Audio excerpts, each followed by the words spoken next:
It's time consuming and it's a very slow and painful process. But it needs to be done because that's what it is, you know. So I upload in bunches of 10, and nowadays I don't upload just one track, and because I'm non-exclusive, that means that today I might dedicate to one account, and then the next day I move to the next one, and then the next one, and then the next one, and it's just try to really grow that portfolio, guys. You know, just really work on your portfolio so you can eventually see some returns. And when you get there, you have to rinse and repeat. That's why it's very important to, which is the mantra of stock. Okay, is really compose, record, and upload. Hello guys, thank you for tuning in. My name is Stanley from stockmusiclicensing.com. I get asked this question a lot. How much money can I make with stock music, and how many audio files do I need to have online before I start getting some revenue? Now this is an excellent question. The first thing to consider is that depending on the volume of your portfolio and how consistent you are with your uploading process is going to be the determining factor of how much money you can make. Okay, so stock music is a marathon, and it's something that it could be a very slow process, especially in the beginning. Even though you can get into this game immediately, meaning that you can actually sign up to different websites and start uploading music. If you have music already sitting on your hard drive, that could be very helpful, and that could give you a head start to start uploading. For example, when I started, I didn't have any music at all, so I started composing and uploading from scratch. So, you know, for me in the beginning, it took me a whole year to actually get one single cell. But that's because I started very, very, very slow. I didn't go into stock music from the start, uploading the way I am doing now. I will say, if you were looking for a number in terms of music files, you will be looking at least in my experience, around 100 as a minimum. And I'm talking about 100 unique music files across different websites. I know some composers that they just work exclusively with one website and they focus on that, and they have made sales immediately, meaning that they start making sales slowly to the point that they can actually start making regular income on a monthly basis.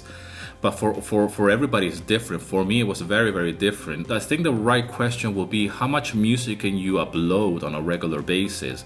How much unique content can you keep uploading before you see anything? And you know, for most of us, like myself, for example, I've never sold anything online. So when I've sold my first music track after a whole year, it's a very special moment, and then you just start seeing possibilities. And I still remember when I made $50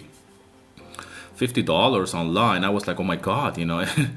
And obviously you cannot pay the rent with this money, but it just validates the whole process. The process works, meaning that you can compose something or have music and you can start uploading, and you can eventually see some revenue. And when we talk about stock, I like to use the analogy of a shop because it is a marketplace, you know. It's like having items on shelf. So with stock music, it's the same thing.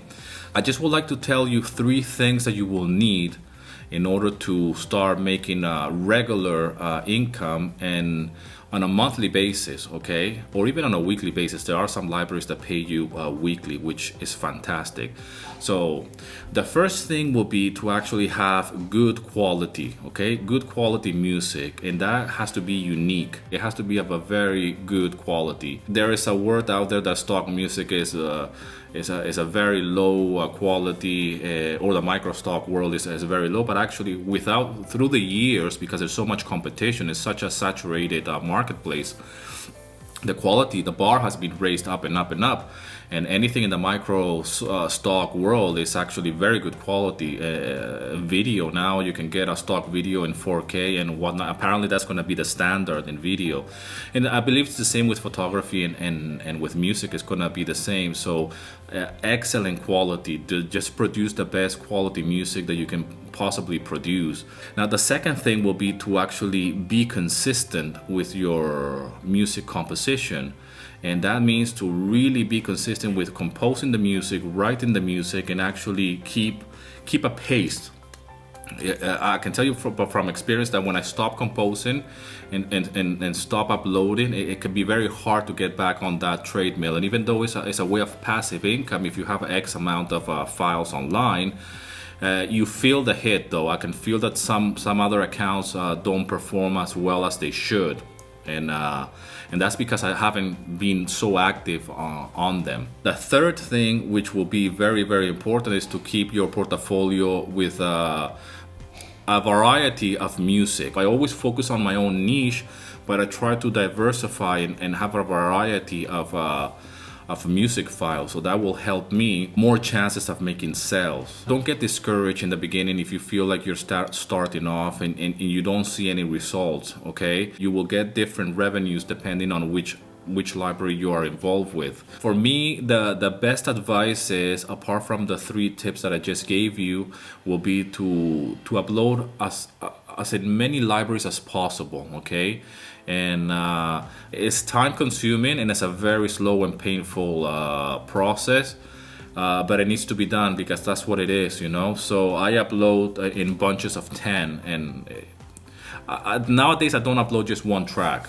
and because I'm non-exclusive, that means that today I might dedicate to one account, and then the next day I move to the next one, and then the next one, and then the next one, and it's just try to really grow that portfolio, guys. You know, just really work on your portfolio so you can eventually see some returns. And when you get there, you have to rinse and repeat. That's why it's very important to, which is the mantra of stock, okay, is really compose, record, and upload. And then you forget about it. You know, once it's gone, it's gone. You can't. There's nothing else you can do about it. You can share it online if you want to, and try to promote your music. But you should really go back to the drawing board and start composing more music again, and start from scratch. Okay. So and just keep moving, keep pushing. The thing that you should be focusing the most is on your portfolio, the growth of that portfolio. Let me know in the comment section how many tracks are you at the moment, and what's your projection for the near future. How many tracks do you want to have by the end of the year, or by the end of the month, or you know, how many tracks do you work on a weekly basis, and where you're at this moment. Like I said, at the moment I'm on Pond5, for example. I'm on 700 tracks, give or take, and I believe it's the same across the other sites, around 500 to 600. You know, I want to reach to at least 1,000 tracks by the end of the year. We'll see if that's possible. I do believe it's possible. And yeah, man, you know, and if you are getting started doing stock music, I have created a free downloadable PDF. It's a guide, and it's a simple guide that will teach you my 7 steps to getting started doing stock music. So you can just get the ball rolling, okay? And yeah, man, again, thanks a lot for all the love and support, for subscribing to my channel. Please subscribe if you haven't done that yet. And as always, man, rock and roll.